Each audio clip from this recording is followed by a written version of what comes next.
বিসমিল্লাহির রহমানির রহিম। সুপ্রিয় আশারার দর্শকবৃন্দ, আসসালামু আলাইকুম।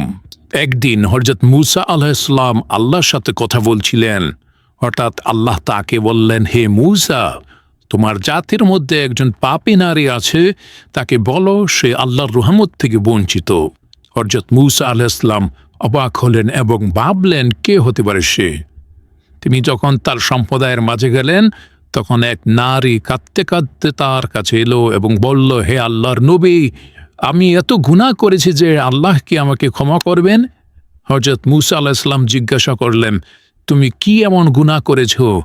নারী কাঁদতে কাঁদতে বলল, আমি বহুবার অনৈতিক কাজে লিপ্ত হয়েছি এবং এমনকি আমার পাপ এত বেশি যে আমি নিজেকে ঘৃণা করি। হযরত মূসা আলাইহিস সালাম হতবাক হয়ে গেলেন এবং আল্লাহর কাছে প্রার্থনা করলেন, হে আল্লাহ, এই নারীর জন্য কি করা উচিত? আল্লাহ বললেন, হে মূসা, তুমি কি জানো এই নারী কি করেছে? যদিও সে অনেক পাপ করেছে, কিন্তু একদিন সে এক ক্ষুধার্ত শিশুকে দেখে মায়ের মতো আগলে রেখেছিল এবং তাকে খাবার দিয়েছিল। আমি তার এই দয়ালু মনোভাবের জন্য তার সব গুনাহ মাফ করে দিয়েছি। হযরত মূসা আলাইহিস সালাম সেই নারীকে বললেন, আল্লাহ তোমার সব পাপ ক্ষমা করেছেন, তুমি এখন থেকে তাল থেকে ফিরে আসো। নারী কেঁদে কেঁদে আল্লাহর দরবারে তওবা করল এবং তারপর সে পুণ্যের পথে চলতে শুরু করল।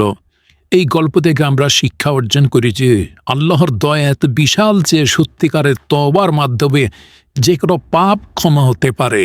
অন্যের প্রতি দয়া ও ভালো কাজের জন্য গুনাহ মাফের কারণ হতে পারে। হতাশ হওয়া উচিত নয়, বরং সবসময় আল্লাহর কাছে ফিরে আসতে হবে। আমাদের জীবন যতই পাপই থাকুক, যদি আমরা আন্তরিকভাবে তওবা করি এবং ভালো কাজে নিজেদের নিয়োজিত করি, মহান আল্লাহ রব্বুল আলামিন আমাদেরকে ক্ষমা করবেন।